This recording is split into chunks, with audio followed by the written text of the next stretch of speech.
Economex. Entendiendo la influencia política, económica y macroeconómica del mundo en tu día a día. Hola, soy Alejandro Gómez Tamés. Bienvenidos a este nuevo episodio del podcast de Economex. Les recuerdo que nos pueden escuchar en nuestros canales de Substack y Spotify, en donde también podrán encontrar los episodios anteriores.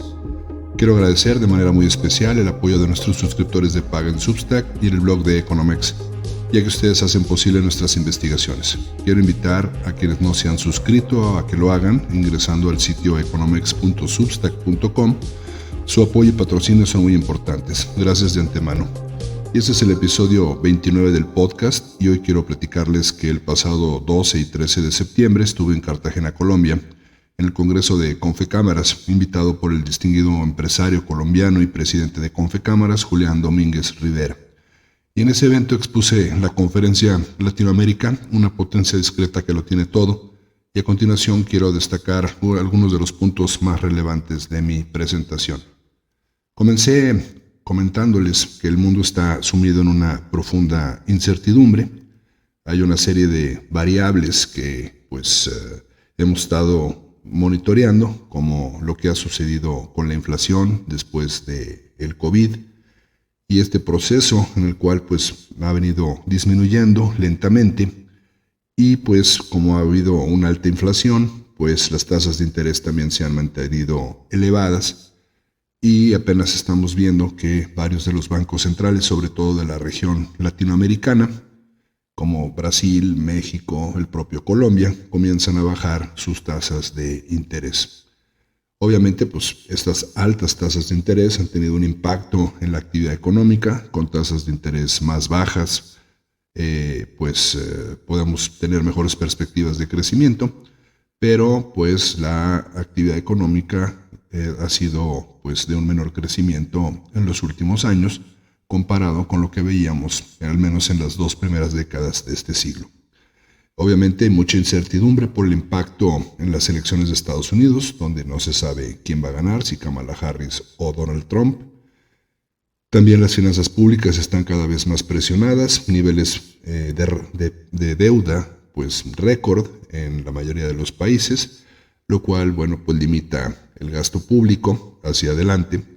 Hay una complicada situación geopolítica, ya vemos los conflictos entre Rusia y Ucrania, lo que está sucediendo en Medio Oriente entre Israel y Hamas, también ahí está involucrado Irán, y esa posibilidad permanente de que China y Taiwán entren también en un conflicto. Y también otra fuente de incertidumbre es todo esto que está sucediendo con la inteligencia artificial, el impacto que tendrá en el empleo y desde luego en los procesos productivos y también en la perspectiva de crecimiento económico.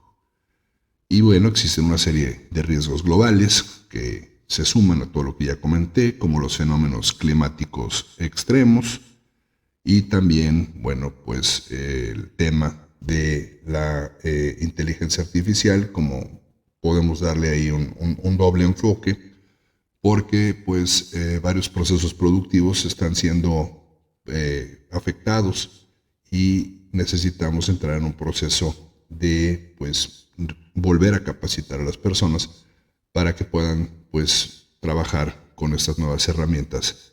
De otra forma vamos a tener una crisis de empleo. Y el Fondo Monetario Internacional tiene una perspectiva que, a pesar de todos estos riesgos, a pesar de todas estas cosas que están pasando, esta incertidumbre, el mundo estaría creciendo este año a una tasa del 3.2%, aunque en la región de América Latina y el Caribe la tasa sería de 1.9%. El Fondo Monetario Internacional habla de que este año México crecerá un 2.2%, ya sabemos que no va a suceder. En el mejor de los casos 1.5%. Brasil podría crecer un 2.1% y Colombia 1.1%, aunque los colombianos consideran que la tasa de su crecimiento podría ser de 1.8% este año. Para el 2025 se espera que el mundo crezca 3.3%. La región de América Latina y el Caribe estaría aumentando su crecimiento un 2.7%. En el caso de México, 1.6% es lo que proyecta el Fondo Monetario Internacional. Nosotros consideramos que eso no se va a cumplir. Más bien la tasa sería cercana al 0%, derivado del proceso de ajuste que tendrá que llevar a cabo México para disminuir su gasto público y no tener un déficit fiscal más allá de un 3 o 3.5% del PIB. Brasil el año que entra estaría creciendo 2.4% y Colombia un 2.5%. Otro dato que les compartía es que pues en 2024 Estados Unidos pues sigue siendo la economía más grande del mundo, aportando el 26.3% del PIB mundial. Esto representa 2.3 puntos porcentuales más respecto al 2018, mientras que, por ejemplo, Europa entre el 18 y el 24 disminuyó su participación en el PIB mundial en 1.4 puntos porcentuales, Japón disminuyó en 2.1 puntos porcentuales, mientras que en China aumentó en 1.2 puntos porcentuales. Y pues curioso porque China pasó, en términos de un PIB ajustado por poder de compra, pasó de representar el 67% de la economía de Estados Unidos en 2018 a ser el 64% de la economía de Estados Unidos en el 2023. De igual forma, bueno, pues comentamos ahí de lo que está pasando con la inflación, les digo, producto de cómo se rompieron cadenas de valor y cómo se vio interrumpido una serie de procesos ahí de comercio, pues cómo se ha comportado la inflación. El dato más reciente, Brasil 4.5%, en el caso de México 5%, en el caso de Colombia 6.1%. Siguen siendo tasas de inflación bastante elevadas. Y también, bueno, pues el caso de China, con una inflación de 0.5%, prácticamente ellos están viviendo una deflación, lo cual, bueno, pues aumenta sus posibilidades de, pues, exportar al mundo con precios sumamente bajos, depredando la industria mundial. Y como les comentaba hace un momento, pues ya estos países entraron en procesos de disminución de su tasa de interés objetivo.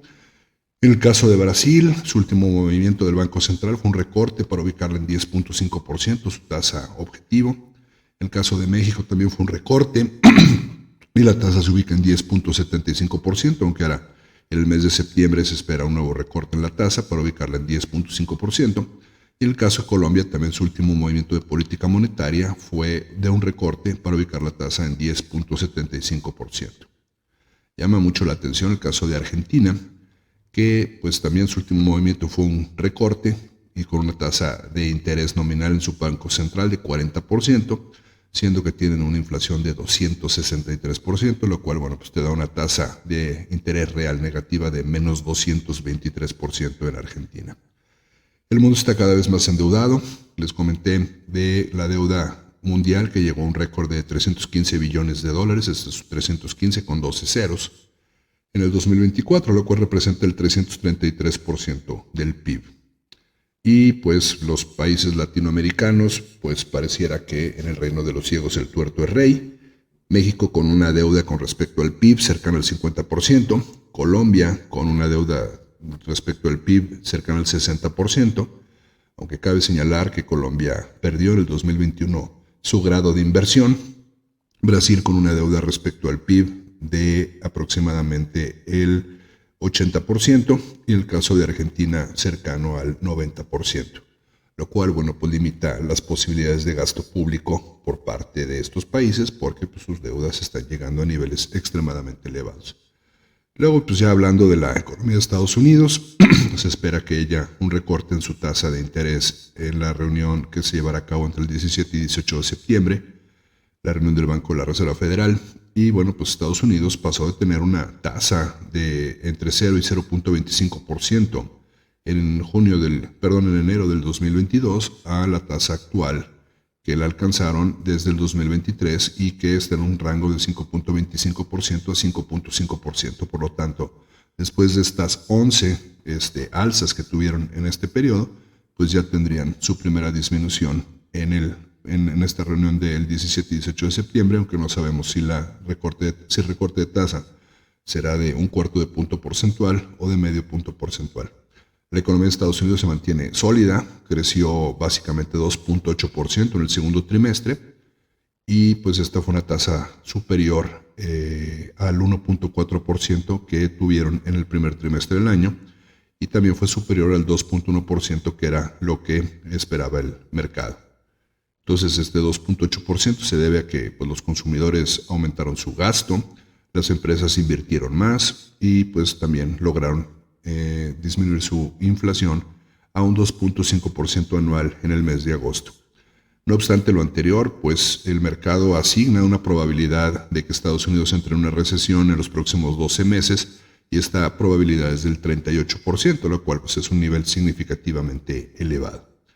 Y entonces si agarramos el promedio del primer trimestre y segundo trimestre, pues nos da que la economía de Estados Unidos creció un 2.1%. Sin embargo, pues allá vemos que mucha gente habla de que la economía está muy mal y hay pues pesimismo. ¿Y a qué se debe esto? Bueno, pues hay una serie de razones como la intensificación del conflicto político y cultural, la deuda pública que está en niveles récord, las secuelas que tuvieron de la inflación. Hay que recordar que ya la inflación estuvo arriba del 9% el año pasado. La intolerancia, la drogadicción, problemas migratorios, los tiroteos masivos, la delincuencia, la guerra en Ucrania y en Medio Oriente, todo esto suma para un estado de ánimo pues muy pesimista en los Estados Unidos. Tienen un proceso electoral, como todo mundo sabemos, Kamala Harris versus Donald Trump, y bueno, pues ¿quién va a ganar la elección? Pues el más demagogo. Digo, sería ahorita aquí muy largo explicarles lo que propone cada quien, pero tienen sus componentes de demagogia en las propuestas de ambos candidatos. En el caso de China, pues el PIB de China creció 5% en la primera mitad del 2024, sorprendiendo a muchos analistas. Hay que recordar que en el 2023 el PIB de China creció 5.2%, después de que en el 2021 había crecido solamente 3%. Pero ¿cómo es que China logra este 5% de crecimiento en el primer semestre del 2024? Pues han tenido una transición para mejorar el tipo de crecimiento que están teniendo y también pues han tenido una transición hacia una economía tecnológicamente avanzada. Tienen al consumo como su principal motor de crecimiento y le apuestan a la inversión empresarial, lo cual, bueno, pues les da esta ventaja porque tienen una sobrecapacidad que les permite pues vender a los costos variables, sus precios igual al costo variable, y eso pues les permite depredar y aumentar sus exportaciones con base a una competencia desleal. Hoy por hoy China pues, tiene una sobrecapacidad, trabajan las fábricas en promedio a un nivel del 73.6% de su capacidad instalada, lo cual, bueno, pues les ha generado toda clase de conflictos con muchos países, entre ellos pues Estados Unidos principalmente. Y hablando de América Latina, pues lo que representa América Latina con respecto al mundo, pues tenemos el 8.3% de la población, el 15.1% de la superficie terrestre, donde vive la masa pues habitable, el 6.3% del PIB solamente, con el 8.3% de la población, lo cual nos da bueno, un nivel de PIB per cápita pues, más bajo que el promedio mundial, y es responsable del 3.5% de las emisiones de CO2, así como el 5.5% del valor agregado industrial. En el top de economías de América Latina, pues ya sabemos, primer lugar Brasil, segundo lugar México, tercer lugar Argentina, cuarto lugar Colombia, pero hay que destacar que en 1980 Colombia era la economía número 5. Después pues tenemos en quinto lugar a Chile, que en 1980 Chile era la séptima economía, ahora es la quinta. Y pues también llama la atención que en 1980 Venezuela era la cuarta economía de América Latina y hoy por hoy pues es la novena economía del continente. También llama la atención cómo ha venido disminuyendo la tasa de crecimiento económico, la tasa de crecimiento del PIB. Del 2000 al 2013, la región creció a una tasa promedio de 3.1% anual y básicamente del 2013 al 2022 la tasa de crecimiento cayó y es de solamente 1.1%. En cuanto a las economías más importantes en términos del índice de desempeño industrial, el primer lugar lo ocupa México, le sigue Brasil, luego tenemos a Chile, luego está Argentina, posteriormente la Costa Rica, luego tenemos a Perú, llama la atención esa Trinidad y Tobago, y posteriormente tenemos a Colombia. Llama también la atención lo que ha venido sucediendo con las tasas de crecimiento comparados con otras regiones, porque en América Latina y el Caribe, del 2019 al 2025, como se proyecta, habría habido un crecimiento del 11% solamente, mientras que, por ejemplo, en Asia Meridional, el crecimiento es del 32%, en Asia Oriental y el Pacífico sería del 29%, y en lo que es Europa y Asia Central tendríamos un crecimiento del 18%, lo cual, bueno, supera por mucho el desempeño de la economía latinoamericana. Obviamente, pues este mal desempeño se debe a que pues, hay problemas persistentes estructurales en la región, como la desigualdad económica, la pobreza, poca inversión y la baja productividad. Tenemos una economía informal que está extendida por toda la región y todo esto pues impide que la economía tenga un mejor desempeño económico. Si bien pues en la región el número de pobres ha disminuido gracias principalmente a México y a Brasil, pues los niveles de pobreza siguen siendo muy elevados. Y en cuanto a la inversión extranjera directa, pues tampoco vemos que haya mucho beneficio por parte del nearshoring. En el 2023 la región recibió 184 mil millones de dólares de inversión extranjera directa, pero es un 9.9% menos de lo que se había recibido en el 2022. Y pues vemos también que hay una caída en la inversión extranjera directa en el sector servicios, de hecho cayó 24% entre el 23 y el 22. Y los principales países que reciben inversión extranjera son Brasil, México, Argentina, Chile y Colombia, aunque ya hemos visto que gran parte de esta inversión se debe a que es reinversión de utilidades y no necesariamente es inversión nueva. Llama la atención también el nivel de comercio internacional entre México y Colombia, que pues ha venido pues disminuyendo. En el 2012, con todo y que tenemos un tratado de libre comercio entre México y Colombia, México le vendía a Colombia 5.592 millones de dólares. En el 2023 solamente les vendimos 2.811 millones de dólares, mientras que Colombia ese sí ha aumentado porque en el 2012 Colombia le vendía a México 877 millones de dólares y para el 2023 le vendió 2.252 millones de dólares. Y en cuanto a los escenarios económicos, pues se espera que en México el Producto Interno Bruto este año pues, pueda tener un crecimiento del 1.5%, y el año entrante estamos estimando que sería cercano a cero, para posteriormente poder crecer aproximadamente un 2% en el 2026. En el caso pues, de Colombia, este año un crecimiento de 1.8% y para el 2025 un crecimiento del 3.2%. Este año Argentina estaría cayendo a 3.5% en su PIB, pero recuperándose un 5% en el 2025. Y Brasil con un crecimiento de 2% en el 24 y de 2.2% en el 25. Y esto acompañado de menores tasas de inflación y de igual forma menores tasas de interés. A manera de conclusión, pues hay que tener mucho cuidado con una posible llegada de Donald Trump a la presidencia de Estados Unidos.